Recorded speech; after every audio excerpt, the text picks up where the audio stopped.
എതിർച്ചേരിയിൽ നിന്നൊരു വർത്തമാനം കേട്ടു. ഗതാഗത കുരുക്കാണ്, ബാത്റൂം പോലും ഇല്ല, ഇങ്ങനെയൊക്കെ എന്തൊക്കെയോ എതിർച്ചേരിയിൽ നിന്ന് കേട്ടു. സ്വന്തം മന്ത്രിമാരുടെ ഓഫീസിൻ്റെ അലമാര ഒന്ന് നന്നായിട്ട് പോയി തപ്പി നോക്കിയാൽ മതി, ഈ ഗതാഗതക്കുരുക്ക് തീർക്കാനുള്ള ഫയൽ അതിൻ്റെ അകത്തുനിന്ന് കിട്ടും. 10 കൊല്ലമായിട്ട് ഇതിനു വേണ്ടിയിട്ട് കയറി ഇറങ്ങുകയാണ്. 5 വർഷമായി, 15 കൊല്ലമായി വേങ്ങര മണ്ഡലം വന്നിട്ട് 5 വർഷമാണ് നമ്മുടെ കയ്യിൽ ഭരണമുണ്ടായിരുന്നത്. ഒരു ടേമും കൂടി നമുക്ക് കിട്ടിയിരുന്നെങ്കിൽ വേങ്ങരയുടെ മുഖം ഇതല്ല. അപ്പോൾ ഈ കോലത്തിലേക്ക് നമ്മുടെ നാടിനെ കൊണ്ടുപോയത് 10 കൊല്ലത്തെ ഇടതുപക്ഷത്തിന്റെ ഭരണമാണ്. ഇവിടെ പറഞ്ഞത് കടലുണ്ടി പുഴക്ക് സ്ലാബ് ഇട്ടൂടെ എന്നാ പറഞ്ഞിരുന്നത്. കാരണം 7 പാലമാണ് 5 കൊല്ലത്തെ UDF ഭരണം കടലുണ്ടി പുഴയ്ക്ക് കുറുകെ നിർമ്മിച്ചത്. 2 പാലത്തിലേറെ ഒരു നിയമസഭാ മണ്ഡലത്തിൽ പോലും നിർമ്മിച്ചിട്ടില്ല. മലപ്പുറം പാല ബജറ്റ് എന്ന് പറഞ്ഞാണ് കളിയാക്കിയത്. അപ്പൊ നിങ്ങൾ മനസ്സിലാക്കണം, ആ വികസന പ്രവർത്തനങ്ങളൊക്കെ വന്നപ്പോഴും ആ വികസന പ്രവർത്തനങ്ങളെ ചെറുതാക്കി കാണിക്കാൻ ശ്രമിച്ചവർ, പരിഹസിച്ചവർ ഇന്നലെ ഗതാഗത കുരുക്കാണ് എന്ന് പറയുകയാണ്. ഞാൻ തീർത്തും നിങ്ങളോട് പറയാൻ ആഗ്രഹിക്കുന്നു, ഷാജി സാഹിബ് അത് വളരെ മനോഹരമായിട്ട് നിങ്ങളോട് പറഞ്ഞു വെക്കുകയുണ്ടായി. അദ്ദേഹം തന്നെ കരുതി പോവും, നമുക്ക് ബൂത്തിലിരിക്കാൻ പോലും ആളെ കിട്ടാത്ത സ്ഥലത്തു നിന്നാണ് അദ്ദേഹം വരുന്നത്. ഇവിടെ വന്നാൽ അല്പം രാഷ്ട്രീയം പറയാമെന്ന് വിചാരിച്ച് കാണും. വന്നപ്പോൾ ആ മൂലക്കൽ ഒരു പാർക്ക് ഉണ്ട് എന്നാണ് നമ്മൾ പറയുന്നത്. അപ്പൊ അതുകൊണ്ട് വ്യക്തമായ രാഷ്ട്രീയം പറഞ്ഞുകൊണ്ടുള്ള ഒരു പോരാട്ടമായി നമ്മൾ ഈ തെരഞ്ഞെടുപ്പിനെ കാണണം. വേങ്ങരയിൽ എനിക്കും സംരംഭം തുടങ്ങാം, നിങ്ങൾക്കും സംരംഭം തുടങ്ങാം, നമുക്ക് എന്ത് ഏർപ്പാടും തുടങ്ങാം, ബിസിനസ് തുടങ്ങാം. ഒരാൾ ഇങ്ങനെ ഒരു സംരംഭം തുടങ്ങി നല്ല ലാഭം ഉണ്ടാവുമെന്നാണ് ഞാൻ വിശ്വസിക്കുന്നത്. അതിലൊരു കുഴപ്പവും ഉണ്ടാവില്ല. അപ്പോൾ ഓരോരുത്തർക്കും ഓരോ സംരംഭം തുടങ്ങാം. പക്ഷേ നമ്മുടെ വോട്ട് വളരെ നിർണായകമാണ്. ആ വോട്ട് കരുതി ആലോചിച്ച് കരുതലോടുകൂടി നമ്മൾ ചെയ്യേണ്ടതാണ്. കൂടുതലൊന്നും ഞാൻ നിങ്ങളോട് സംസാരിക്കുന്നില്ല. ശബ്ദം കേട്ടാൽ, ഞാൻ തീർത്തു പറയുന്നു, ശബ്ദം കേട്ടാൽ മലയാളി തിരിച്ചറിയുന്ന ചെറുപ്പത്തിന്റെ പേരാണ് KM ഷാജി എന്ന് പറയുന്നത്. ഇവിടെ ഒരു വാക്ക് ഞാൻ കേട്ടു, സോഷ്യൽ മീഡിയയിൽ കേട്ടതാണ്, നാട്ടുകാരനല്ല എന്ന്. പക്ഷെ എനിക്ക് അഭിമാനത്തോടു കൂടി ഒരു കാര്യം പറയാൻ കഴിയും. അപ്പുറത്തെ സ്ഥാനാർത്ഥിയെ വേങ്ങരക്കാർ കേൾക്കാൻ തുടങ്ങുന്നതിന്റെ മുമ്പ് വേങ്ങരക്കാർ കേട്ട പേരാണ് KM ഷാജി. അതിന്റെ കാരണം, ഇങ്ങനെ ഒരു ചെറുപ്പക്കാരൻ കേരളത്തിൽ ജീവിച്ചിരിക്കുന്നുണ്ടെന്ന് വേങ്ങരക്കാർ നേരത്തെ മനസ്സിലാക്കിയിരുന്നു. അദ്ദേഹത്തിന്റെ വാക്കുകൾ പോരാട്ടമായിരുന്നു, ശബ്ദം പോരാട്ടമായിരുന്നു. വർഗീയവാദി എന്നാണ് വിളിക്കുന്നത്. 2 ഗവൺമെന്റ്മാരെ നിൽക്കുന്നുണ്ട് ഇവിടെ, ഒരു പഞ്ചായത്ത് മെമ്പർ പോലുമല്ല. പോലീസ് പ്രൊട്ടക്ഷനാണ്. എന്തിനാണെന്നറിയോ? സെക്കുലറിസം പറഞ്ഞതിന്, മതേതരത്വം പറഞ്ഞതിന്, തീവ്രവാദത്തിനെതിരായിട്ട് ശബ്ദിച്ചതിന് ഗവൺമെന്റ് പോലീസ് പ്രൊട്ടക്ഷൻ ഏർപ്പെടുത്തിയിരിക്കുകയാണ്. ഒരു പഞ്ചായത്ത് മെമ്പർ പോലുമല്ല. ഇവിടെ ഉണ്ടവർ, നിങ്ങൾക്ക് നോക്കിയാൽ കാണാൻ കഴിയും. അവരാ കൊണ്ടുപോണത് കാറിൽ.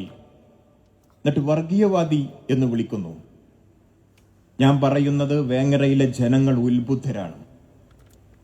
കയ്യിലുള്ള സമ്പത്ത് എങ്ങനെ വിനിയോഗിക്കണമെന്ന് നല്ല നിശ്ചയമുള്ളവരാണ്. അതുകൊണ്ടാണ് അവർ കൊടുത്ത ഭൂമിയിൽ, സൗജന്യമായി കൊടുത്ത ഭൂമിയിൽ സർക്കാർ ഓഫീസ് ഉണ്ടായത്. അവർ സൗജന്യമായി കൊടുത്ത ഭൂമിയിൽ ആശുപത്രി ഉണ്ടായത്. അവർ സൗജന്യമായി കൊടുത്ത ഭൂമിയിലൂടെ സ്റ്റേറ്റ് ഹൈവേ പോയത്. ഞാനിമിനിയാന്ന് ഇങ്ങനെ ഒരു പ്രസംഗം നടത്തിയപ്പോൾ ഫോണിലേക്ക് വരുന്ന മെസ്സേജുകളുടെ കണക്കെടുത്ത് നോക്കിയപ്പോൾ ഇങ്ങനെ കൊടുത്ത ഏക്കർ കണക്കിന് ഭൂമികൾ വേങ്ങര മണ്ഡലത്തിൽ ഒരുപാടുണ്ട്.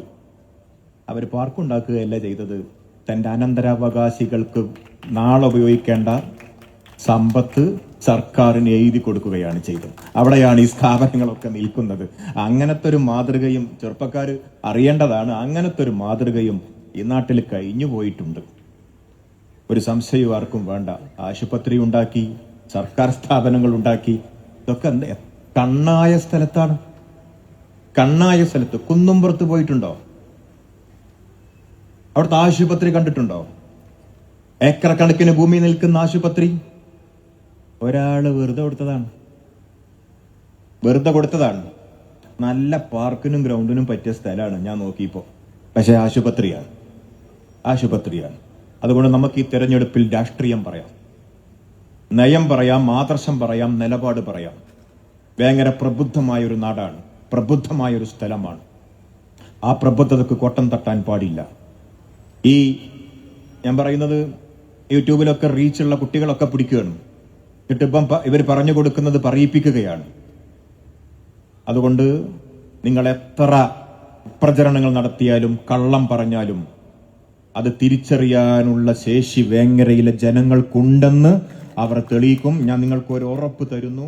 ഷാജി സാഹിബായിട്ട് ഞങ്ങളൊക്കെ നിരന്തരം സംസാരിക്കാറുണ്ട്. പുതിയ വേങ്ങര അവിടെ കാണാം.